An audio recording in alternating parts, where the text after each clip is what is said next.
Are you considering getting into the automotive technician field in Canada and wonder how much money an automotive technician in Canada can make? Well, wonder no more. Hi, my name is Jeremy and I've been in the automotive technician space since 2018 and I currently work for Porsche as an automotive technician. And I will say that as far as a decent income goes, it can definitely be made in this field. So if you're starting out, you'll be an hourly employee, a brand new person off the street, a lube tech or a first year apprentice can probably expect to make anywhere between $18 and $20 an hour and usually work 40 to 46 hours a week. Don't count on overtime or time and a half being a factor. So basically guarantee 40 to 44 hours as a first year apprentice or a lube tech. At most shops, they will have an ascending scale of what you can make. The first two levels for sure well, I shouldn't say for sure.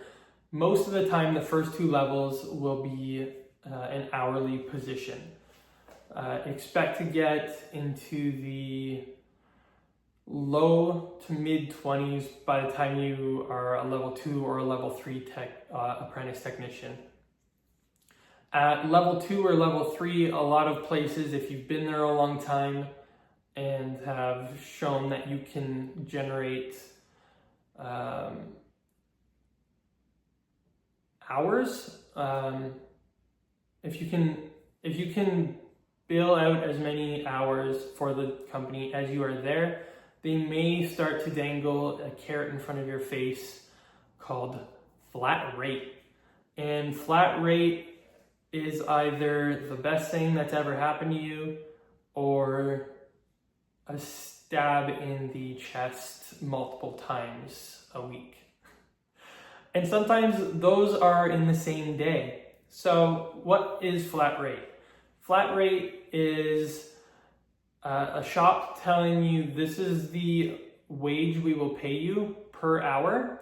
Here is a job that pays 3 hours. If you complete that job in 1 hour, we will pay you 3 hours. If you complete that job in 5 hours, we will pay you 3 hours. So you can see where this could be a real cash register, ching, or it could just be very frustrating. So a lot of the times, especially in the dealership world, where they see a lot of the same vehicles and a lot of the same repairs and concerns come through, a technician can quickly get pretty efficient at diagnosing vehicles, repairing vehicles, and servicing vehicles. You get into a rhythm, you have all your processes in place, things can happen pretty quickly. A job that in your first year took you, an hour and a half, you could be doing in half an hour. It's just how the whole industry works. And I think that's a major reason a lot of people stick to the dealerships, because you can get familiar with the product line and familiar with the processes and have the tools from the OEM plus have your own tools that you need for specific tasks. Once you're a fully licensed technician, it's not a stretch to be in the mid to high 30s as far as wages go, at least in Ontario, in my area.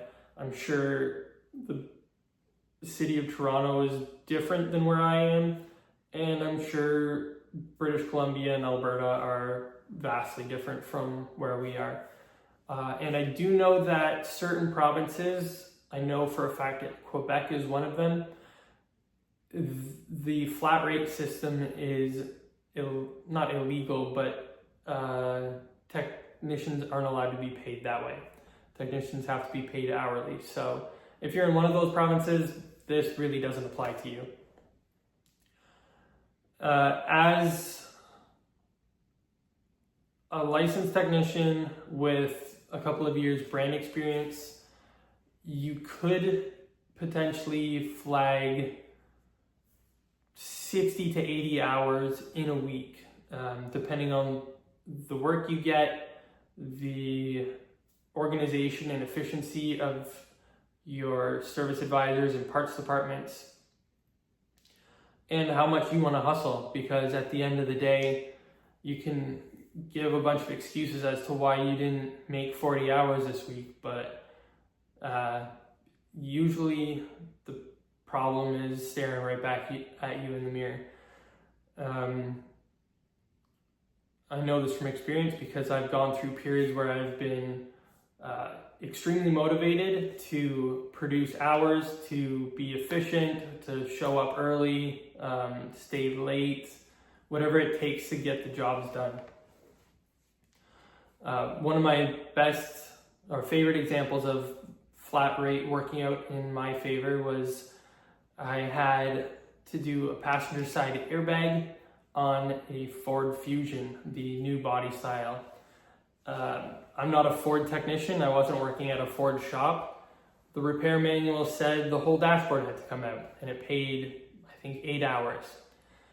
I took the glove box out and took a look at the job and noticed that with a little bit of creativity, we could sneak the airbag out without removing the dashboard. So by, I believe, 9:30, I had made 8 hours.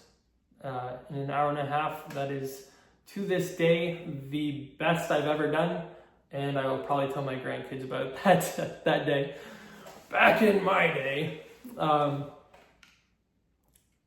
But I've also been on the other end of flat rate before. I think everybody has a day, a week, a month where nothing seems to go right, and you kind of get in your own head, and it can be a challenge.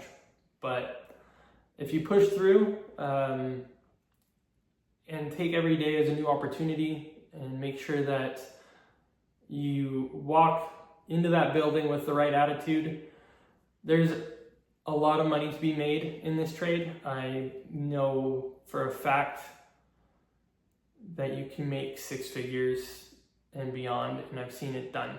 I haven't personally hit that mark ever yet, but I've been closer than I thought I would be a couple of years, which is really encouraging because I would love to hit that mark one day.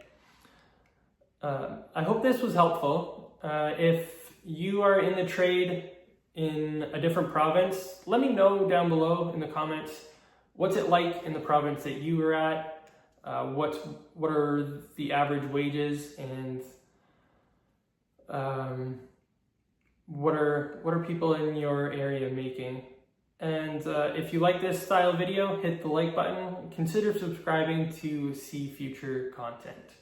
And I will catch you in the next one. Thanks. Take care.